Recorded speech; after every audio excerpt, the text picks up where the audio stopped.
السلام عليكم ورحمة الله وبركاته. أعزائي طلاب الصف الأول الثانوي في الصومال، معكم أستاذ إبراهيم أطل عليكم عبر قناة علم سهن. أهلا وسهلا بكم في درس من دروس قواعد اللغة العربية ضمن مقرر الصف الأول الثانوي.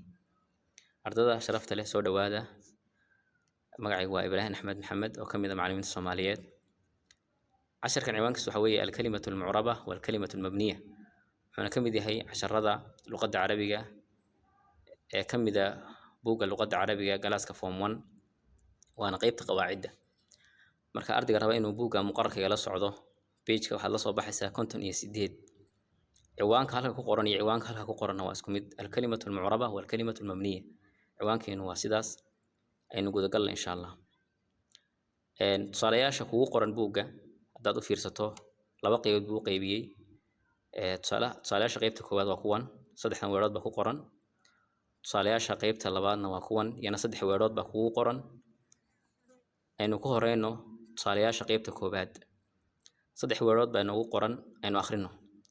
طريق النجاح طويل طريق النجاح طويل فإن الطريق تقطع بالحديث فإن الطريق تقطع بالحديث حكي أن رجلين اصطحبا في طريق حكي أن رجلين اصطحبا في طريق. سؤال صدح ذن ويرود maxay ka midaysan yihiin waxaa jira waxay ka midaysan yihiin isweydii.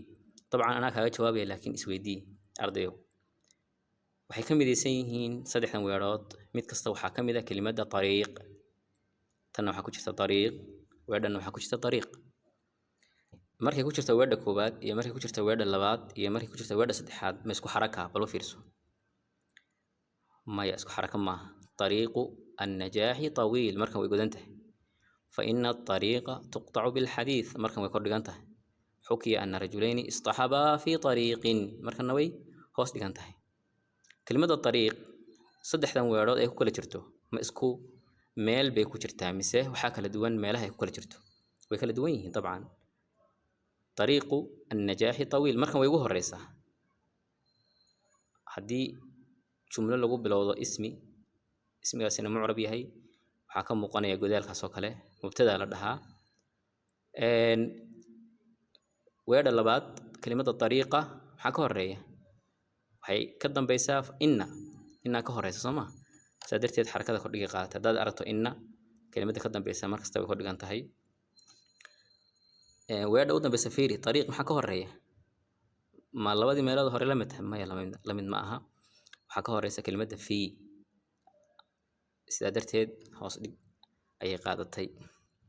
idan kelimada طريق mar way godan tahay waa طريق marna way kordhigan tahay waa طريقة marna way hoos dhigan tahay waa طريقي. kelimadaas sidaas oo kala ah ay isbeddelaysa xarakadeedu isbeddelaysa waxa la dhahaa kelima mu'raba waxa la dhahaa kalimatun mu'raba meel ku qoro waayahay maadaama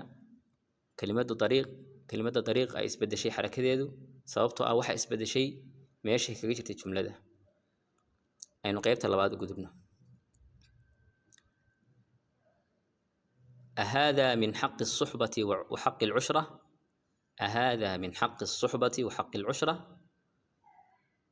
إن هذا رأي سديد إن هذا رأي سديد هل بلغ بك الحسد إلى هذا الحد هل بلغ بك الحسد إلى هذا الحد. هدين سؤال سويدينه ما جرتها صدحdan weerood waxay ka siman yihiin ma jirta ha waxay ka siman yihiin dhammaan mid kasta waxa kamid ah kelimada hada.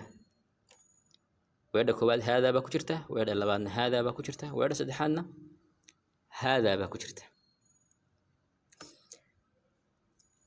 hadaad xasuusato ama buugu ku hor yaalo kelimada طريق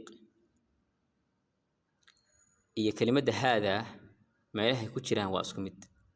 هذا ويوه الرئيسة هذا همسة مباكه الرئيسة السؤال كلمة هذا كتشرت وارد اللبات إنها كه الرئيسة سيد الطريق بإنه وه الرئيسي.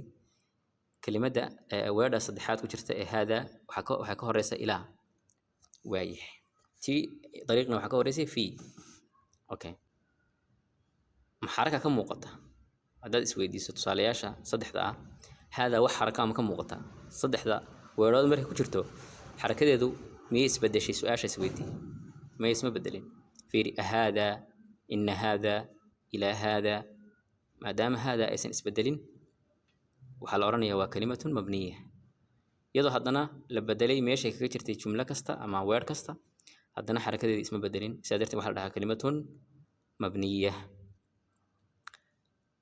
maxay noo soo baxay marka qaadada noo soo baxday waxa weeye waxa la dhaho al-i'raab wal binaa al-i'raab wal binaa waxaanu niri kelimada tariiq waa kalima mu'raba kelimada haadana waa kalima mabniya tariiq si mu'raba ku noqotay maadaama xarakadeedu ay isbedeshay oo godaal iyo kordhig iyo hoos dhig ay qaadatay maadaama la bedelay meelaha ku kala jirtay waxa la oranayaa iyadoo la mariyay meeshii tariiq ay martay oo meelo kala duwan la geliyay haddana isma bedelin ee waa hada wax xaraka ama qaadan ee reemnin ayay laasimtay haddaba i'raab taariifkiisa ayaynu qaadanayna waxa la dhahaa taghyiiru aakhir al-kalima bitaghayyuri mawqi'iha min al-jumla taghyiiru aakhir al-kalimati bitaghayyuri mawqi'iha min al-jumla i'raab waxa la dhahaa isbedel ku dhaca kelimada aakhirkeeda xarakada saaran sababtu maxay tahay bitaghayyuri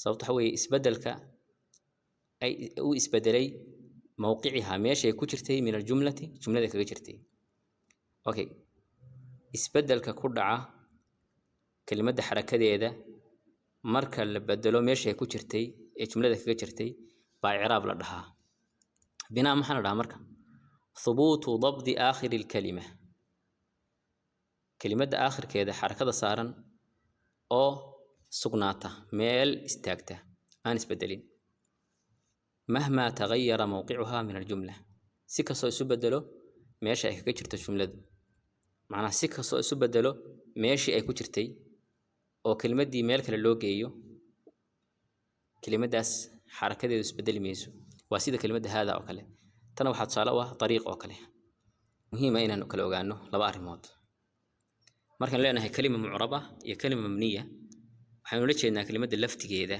xarakadan isbedelaysa kelimada laftigeeda ee saaran tahay baan dhahaynaa mu'raba kelimada aan isbedelayna waxaan oranaa mabniya laakiin shaqada dhacday isbedelka waxa la dhahaa i'raab isbedel la'aantana waxa la dhahaa binaa ayaa la dhahaa waa ereyga aan xarakadiisu isbedelayn kelimada aysan xarakadiisu isbedelayn okay isbedelka maxaa la dhahaa i'raab isbedel la'aanta maxaa la dhahaa binaa خلاص halkan waxa ku haysataa laba taariif